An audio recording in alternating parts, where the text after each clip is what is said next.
Të sa pyetje, flet zoti Berisha. Ju falenderoj për ndërhyrjet. Lidhur me gjendjen aktuale të opozicës, Partisë Demokratike. Ajo çfarë mund të them, pas një kalvarit pa precedent në historinë e Europës dhe më gjërë ndofta, kjo parti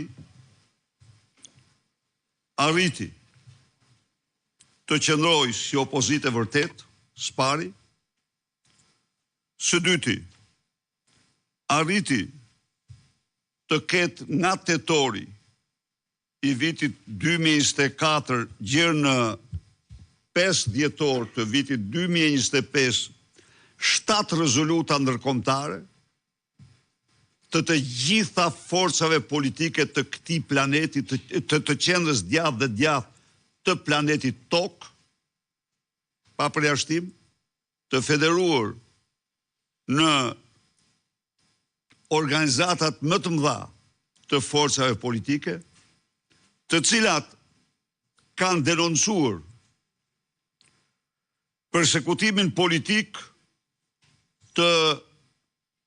dhe përdorimin e institucioneve kundër pluralizmit në Shqipëri nga Edi Rama, narkoshtetin shqiptar e ndërtuar nga Edi Rama dhe farsën elektorale të zhvilluar nga Edi Rama. Farsat elektorale.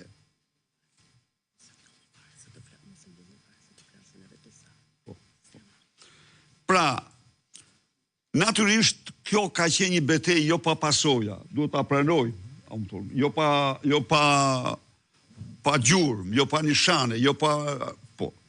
Por këtu është situata.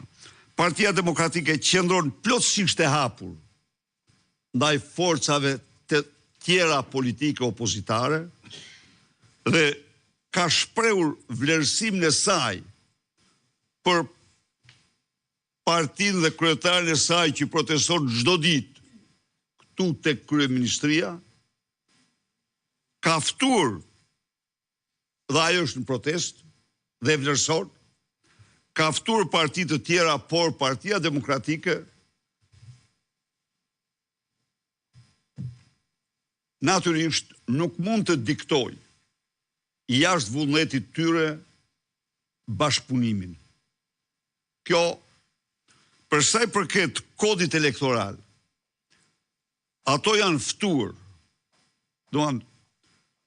janë ftuar me duke u dhënë dhe garanci që ne do të bëjmë, ne do mbrojmë apo do të jemi për ndryshime konsensuale si opozitë.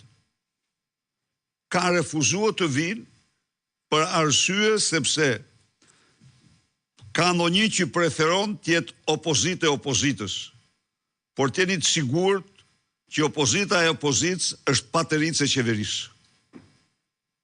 Këtë, sepse në historinë e pluralizmit, në qoftë se ato rezoluta thonë që ka përdorur institucionet kundër pluralizmit, vetë kuptohet që agresioni ndaj opozitës ka qenë një nga rrugët kryesore.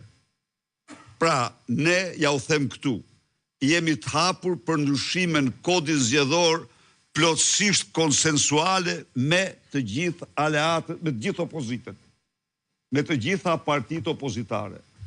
Tani, më shumë se kaq, ne nuk mund të ofrojmë, s'kem që ofrojmë. Por ne jemi tërhequr nga ajo. Pse jemi tërhequr nga ajo?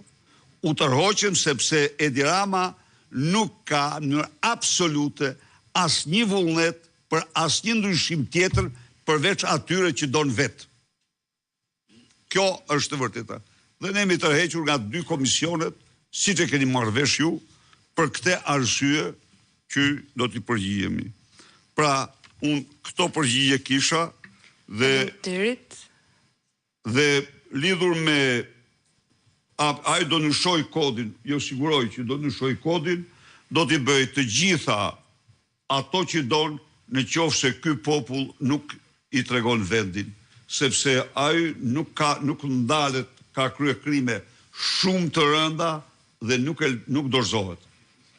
Për shkak të krimeve që ka kryer. Faleminderit. Vazhdojmë zonja Grillo e fundit dhe pastaj do kalojmë këtej. Nuk jam unë. Po e di, po ju e shikoni sa veta jemi. Unë nuk është se preferoj dikë më shumë se tjetri. Këtu jemi shumë.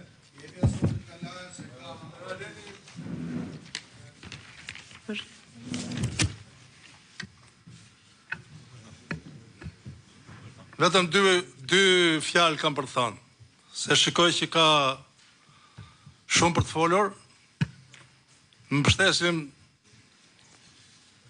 thirrjen e Partisë Demokratike të Shqipërisë në këtë situatë. Bashkimit Sindikatat Pavarura Shqiptare dhe Sindikatës Minatorëve të Shqipërisë. Edhe ju bë shumë shkurt të them që nesër kjo opozit